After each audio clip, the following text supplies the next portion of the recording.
তো আমার হাতে যে ফুলটা দেখতে পাচ্ছেন দেখেন কি সুন্দর ফুল। তো গাইস দেখেন আপনারা ভিতরে কত লোকের কারণে আমি হাঁটতে পারতেছি না, এত ভিড় এখানে, মানে একটা ছবি তুলবো যে এরকম পরিস্থিতি এখানে নেই। হ্যালো এভরিওয়ান, আসসালামু আলাইকুম, welcome to my new another blog. তো সবাই কেমন আছেন? আশা করি সবাই অনেক ভালো আছেন। তো আজকে আমি চলে আসলাম শ্রীপুরের একটি ভাইরাল সূর্যমুখী বাগানে। তো গাইস আমি অনেকদিন ধরে ভাবতেছিলাম একটা সূর্যমুখী বাগানে যাব। তো গাইস ফেসবুকে ঢুকলে দেখি সবাই সূর্যমুখীর বাগানের মধ্যে পিক তুলে আপলোড দিচ্ছে। তো অনেকদিন ধরে আমি সূর্যমুখীর বাগান খুঁজতেছিলাম কিন্তু পাচ্ছিলাম না। তো আজকে শ্রীপুরে একটা কাজে আসছিলাম, তো হঠাৎ করে দেখি পাশে একটা সূর্যমুখীর বিশাল বড় বাগান। তো সবাই বলতেছে এই বাগানটা নাকি ভাইরাল। তো শ্রীপুরের এই ভাইরাল বাগানটি আমাদের বাসা থেকে খুব একটা দূরে না, এরপর এই বাগান সম্পর্কে আমরা তেমন জানি নাই। তো দেখেন গাইস সূর্যমুখীর ফুলগুলো কত সুন্দর দেখা যাচ্ছে। তো গাইস এই সূর্যমুখীর বাগানটি আমি রাস্তায় থেকে দেখেছিলাম, যার কারণে এখানে আসছি। তো গাইস আমি এখানে এসে অবাক হয়ে গেছি, কারণ এখানে এত মানুষ থাকবে এটা আমি কল্পনাও করি নাই। এই ভিডিওটা কিন্তু আমি 21শে ফেব্রুয়ারি অর্থাৎ গতকাল শুক্রবারে করেছিলাম, কিন্তু সময় স্বল্পতার কারণে আমি এডিট করতে পারি নাই, যার কারণে ভিডিওটা আপলোড দিতে দেরি হয়েছে। তো গাইস এখন আসলে আপনাদেরকে ভিতরে ঘুরে দেখাই, দেখেন ভিতরে কত মানুষ। তো আমার মনে হচ্ছে এই চাষিটা খুবই বিপদে আছে, কারণ হচ্ছে ভিতরে গিয়ে মানুষ ছবি তুলতেছে, ভিডিও করতেছে, যার কারণে সূর্যমুখীর যে গাছগুলো দেখতেছেন আপনারা এগুলো প্রায় অনেকগুলোই নষ্ট হয়ে গেছে। তো আমার হাতে যে ফুলটা দেখতে পাচ্ছেন দেখেন কি সুন্দর ফুল। তো গাইস দেখেন আপনারা ভিতরে কত লোকের কারণে আমি হাঁটতে পারতেছি না, এত ভিড় এখানে, মানে একটা ছবি তুলবো যে এরকম পরিস্থিতি এখানে নেই। তো আমি ছবি তোলার জন্য ঘুরতেছি, কিন্তু কোনো জায়গায় মানে দাঁড়িয়ে যে ছবি তুলবো এরকম কোনো পরিবেশ আমি দেখতেছি না। তো গাইস এখানে আপনারা দেখতে পাচ্ছেন সবচেয়ে বেশি গার্লফ্রেন্ড আর বয়ফ্রেন্ড আছে এখানে, কিন্তু আমার যেহেতু গার্লফ্রেন্ড নাই এই জন্য আমি আমার মামাতো ভাইয়ের সাথে আসছি। তো গাইস অনেকক্ষণ খোঁজার পরে একটা জায়গা পাইছি ছবি তোলার জন্য। তো অনেকক্ষণ ঘোরার পরে জায়গা পাইছি, কিন্তু আশেপাশে দেখি এরপরও লোকের অভাব নেই, এখানে ছবি তুললে ভালো হবে না বলতেছে। তো এখানেও আমি ছবি তুলি নাই, যার জন্য এখান থেকে বের হয়ে যাচ্ছি। ওই পাশে দেখা যাচ্ছে অনেক জায়গা আছে খালি জায়গা, তো ওই পাশে যাওয়ার জন্য আমরা চেষ্টা করতেছি। তো এখন এখান থেকে আমরা বেরিয়ে যাব। তো দেখা যাক ওই পাশে গিয়ে আমরা ছবি তুলতে পারি কিনা। তো এখানে এত ভিড় যে এখান থেকে বের হবে এরকম জায়গাও পাইতেছি না।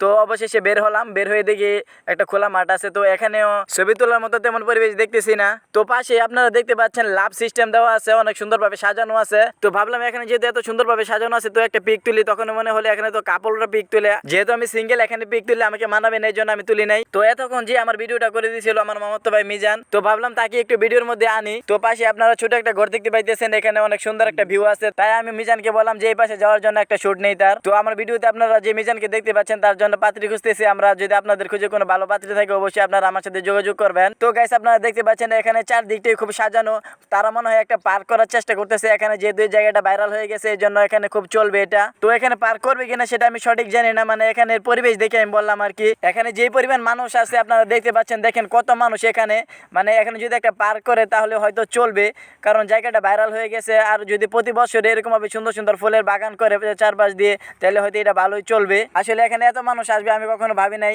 দেখেন আপনারা কি পরিমাণ মানুষ আছে এখানে। তো গাইস অনেকক্ষণ ঘোরাঘুরি হলো, আপনাদেরকে অনেক কিছু দেখালাম। তো আমার মামাতো ভাই বলতেছিল কিছু খাবে, তো আমরা দেখি কি খেতে পারি। এখানে অনেক দোকানই আছে, তো দেখা যাক কি খেতে পারি আমরা। তো আমরা একটা ফুচকার দোকানে চলে আসলাম, এখানে ফুচকা এবং চটপটি দুইটাই বিক্রি করে। তো আমার মামাতো ভাই বলতেছিল যে ফুচকা খাবে, এই জন্য আমি ফুচকা অর্ডার দিলাম দুইটা।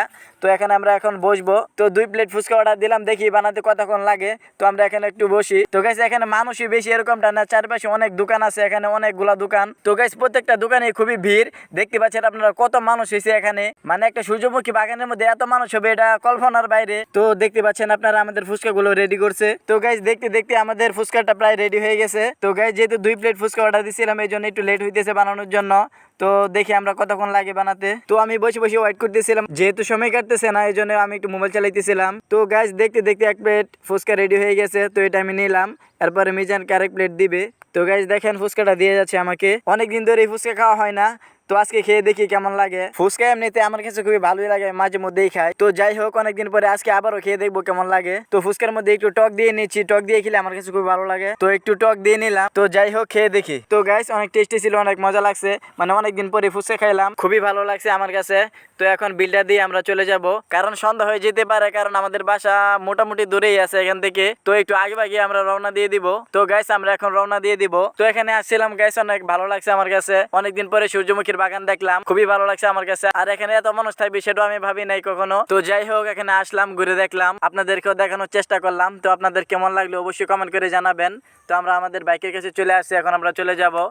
তো ভিডিওটি কেমন লাগলো অবশ্যই আপনারা সবাই কমেন্ট করে জানাবেন। আর ভিডিওটি ভালো লাগলে সবাই লাইক কমেন্ট এবং শেয়ার করবেন। সকলকে ধন্যবাদ। আসসালামু আলাইকুম।